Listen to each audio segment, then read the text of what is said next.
This lecture is for students studying English with Banana. Master grammar in a month. We are here to help you understand English grammar better with the books. Hi, Abba Mama. It's Troy at Banana English. Did you review what we learned last time? I hope you did. Today, we are going to learn relative pronoun sentences and relative adverb sentences. Before getting into how you use relative pronouns, it's important to have a solid definition of what they are. A relative pronoun is used to connect a clause or phrase to a noun or pronoun. The clause modifies or describes the noun. The most common relative pronouns are who, whom, whose, which, and that. My friend, who has glasses, wasn't at school today. I do not like people who are mean to animals. Are these the keys that you were looking for? The milkshake, which was malted, was delicious.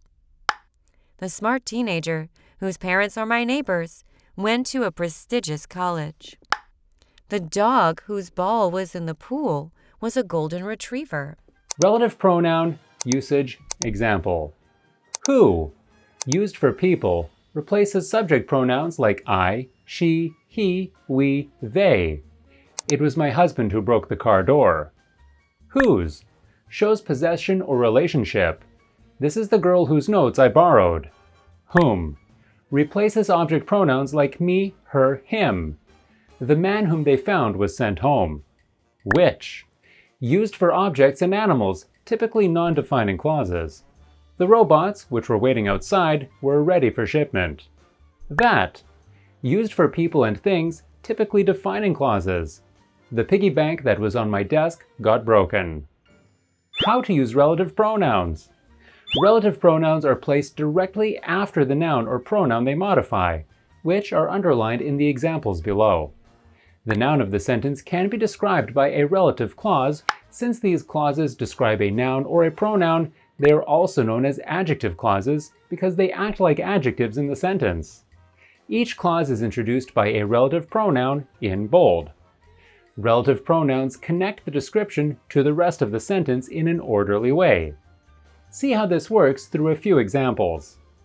The driver who ran the stop sign was careless.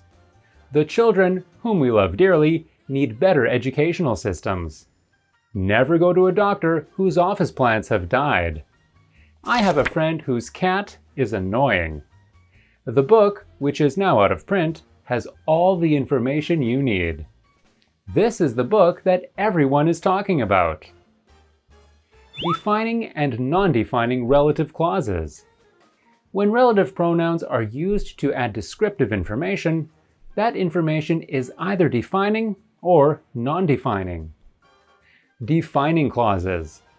A defining clause, also known as a restrictive clause, gives essential information about the noun in question. It's so important that it cannot be cut out of the sentence and still convey the intended meaning. Additionally, defining clauses require no additional punctuation. See a few examples. This is the dog that was hit by a car. These are the houses that have been affected.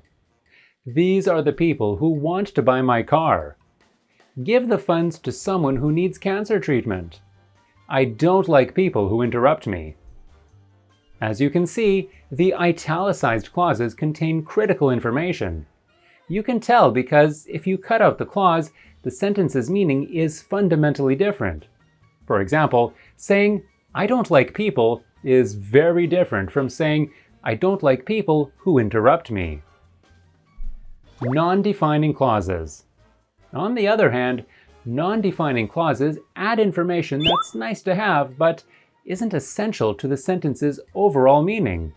They could be deleted, and the sentence would convey basically the same information.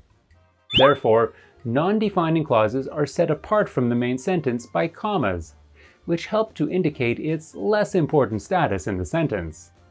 See a few examples with non-defining clauses. This painting, which I adore, is worth over $1 million. The neighbor, who lives down the road, got a new car. The plant, which sits in the window, is getting new leaves. The teacher, who was about to retire, began writing her memoirs. Billy, who I work with, just got relocated. My doctor is trying a new testing method, which had a 70% success rate. In the examples, you could cut out the non-defining clause in italics and still understand the point of the sentence. The important part is that the painting is worth $1 million. The fact that it is adored is merely nice to know. Mistakes using relative pronouns. When it comes to writing, mistakes are easy to make in the English language. Learn how to use the right relative pronoun for different situations. Who and that. One of the most common mistakes in writing is to use the wrong relative pronoun, particularly when it comes to mixing up who and that. Who is always used to set up a relative clause that describes a person, while that is used to describe an object or non-human things. I like the girl who runs fast. I like the boy who is in my class. The woman, who is very old, took a nap. I like the dog that does tricks. I like the clock that chimes the hour. Which and that. Another common error is to mix up that and which. When describing objects and non-human beings, that is used to introduce a defining relative clause, essential information, and requires no additional punctuation, while which is used to introduce a non-defining clause, non-essential information set off by commas. See a few different examples. The cat, which is very old, took a nap. The hamster, which was in the cage, was running on the wheel. The phone, which was ringing, was in my bedroom.